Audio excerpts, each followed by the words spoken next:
Hello बच्चों, आज इस वीडियो में हम हिंदी पढ़ रहे हैं।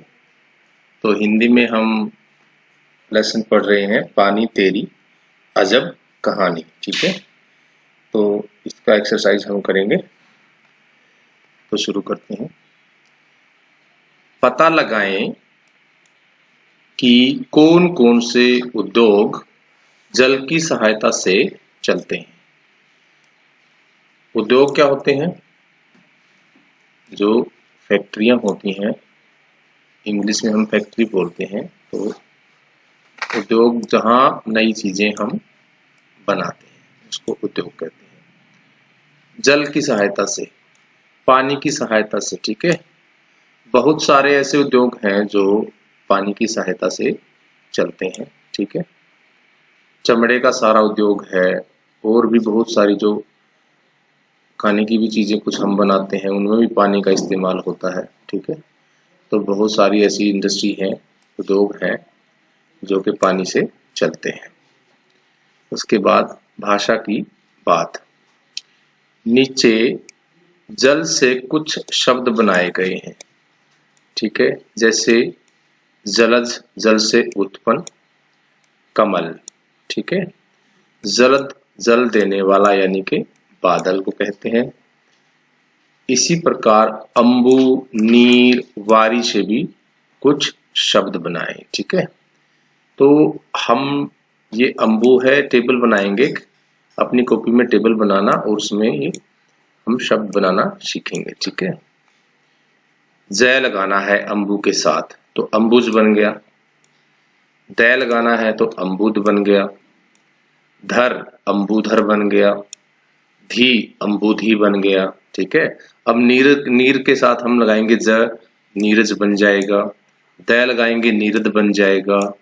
और धर लगाएंगे तो नीरधर बन जाएगा। और धी लगाएंगे तो नीरधी बन जाएगा। नए नए शब्द बन गए।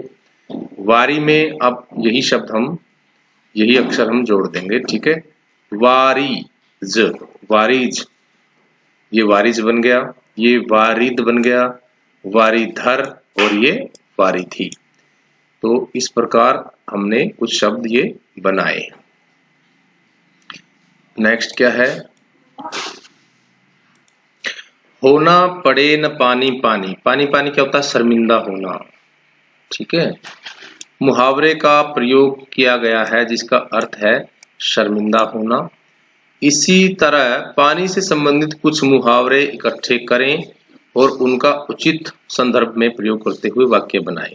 तो पानी से जुड़े हुए, जैसे पानी से जुड़ा है पानी पानी होना, तो पानी पड़ना, तो इस प्रकार के कुछ मुहावरे हैं, उनको हमने लिखना है और उसको वाक्य में प्रयोग। एक मैंने लिखा है आंख का पानी मरना।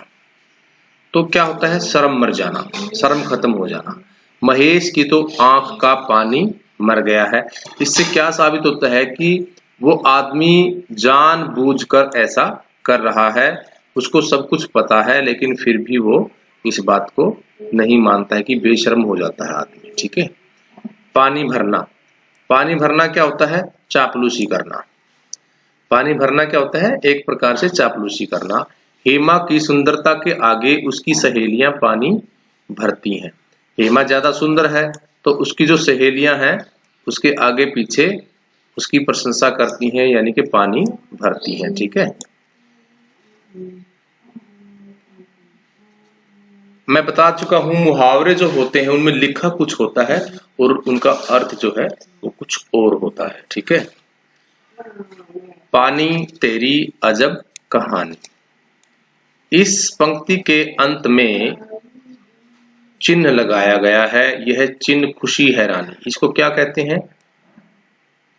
Sign of exclamations. तो इंग्लिश में हम इसको कहते हैं साइन ऑफ एक्सक्लेमेशन, और हिंदी में कहते हैं विस्मयादि, यानी कि विस्मित कर देना, हैरान, एकदम से हैरानी जो हम हमारे मन में आती है ना, हम किसी अजीब सी चीज को देखकर हैरान हो जाते हैं। ठीक है, जब हम ज्यादा हैरान होते हैं, खुश होते हैं, तब ये निशान लगाया जाता है। ठीक है, तो किसी से हम गुस्सा है, घृणा करते हैं, तब भी लगाते हैं। तो इस चिन्ह का हम इसको क्या कहते हैं? विस्मयादि बोधक, विस्मय प्रकट करना, हैरानी प्रकट करना। ठीक है, जैसे अब ये निशान कौन सा है, इसको हम पूर्ण विराम कहते हैं। पूर्ण विराम मतलब कि जब वाक्य पूरा खत्म हो जाता है, विराम देना मतलब उसको रोकना, तो विराम देने के लिए हम ये निशान लगाते हैं। अगर प्रश्न पूछ रहे हैं तो फिर हम ये निशान लगाते हैं। ठीक है, इसको क्या कहते हैं हम, प्रश्नवाचक चिन्ह। इंग्लिश में इसको हम कहेंगे साइन ऑफ इंटरोगेशन। ठीक है, तो ये अलग अलग सिंबल हमारे लिए बनाए गए हैं। इंग्लिश में हम इसको फुल स्टॉप कहते हैं, छोटी सी बिंदी लगाते हैं ना, ऐसी बिंदी लगाते हैं छोटी सी। हाँ, तो ये कौन सा निशान है, विस्मयादि बोधक। ठीक है, तो इसके हम वाक्य बनाएंगे।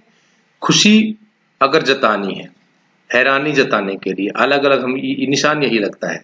अरे क्या हुआ, मान लो कोई डरा हुआ है तो हम एकदम से पूछते हैं अरे क्या हुआ बताओ, तो पूछते हैं ना, तो अरे के बाद हम ये लगाएंगे, जहां भी अरे आएगा तो ये आएगा। ठीक है, नेक्स्ट है ओह, यह क्या हो गया। मान लो कोई दुख की घटना होती है, जैसे किसी की अचानक डेथ हो जाए, तो हम पूछते हैं ना ओह ये कैसे हो गया, किस प्रकार से हो गया, ओह बोलते हैं ना। तो ओ के साथ हम मोस्टली ये यूज करते हैं, ये दुख के लिए है। जब घृणा जताने के लिए हम किसी से नफरत करते हैं, तो जैसे कोई चीज हमें अच्छी बदबू आती है, जैसे छी बहुत बदबू आ रही, तो यहाँ पे हमने छी के साथ लगाया, क्यों, क्योंकि यहाँ हमने एक जो बदबू है उससे हमें क्या है, घृणा है, उससे हमें नफरत है, तो वो दर्शाने के लिए हमने यह इस्तेमाल किया। अब और कुछ थोड़ा सा पढ़ते हैं। बच्चों और बच्चों, ये बिंदी के साथ बच्चों हो जाता है और बच्चों, इसका भी यूज अलग अलग वाक्य में हम जरूरत के हिसाब से करते हैं। जैसे पानी रखना सीखो बच्चों। ठीक है, पानी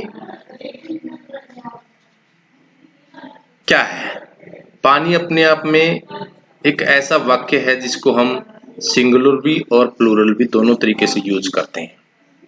ये कॉमन वर्ड है, पानी रखना सीखो बच्चों। अब ना तो ये एक वचन है ना बहुवचन है, क्योंकि हम इसकी गिनती नहीं कर सकते हैं पानी की, इसलिए क्या आया, बच्चों। अब बच्चों ने पानी भर लिया। अब यहाँ पे बात बच्चों की हो रही है, ना कि पानी की।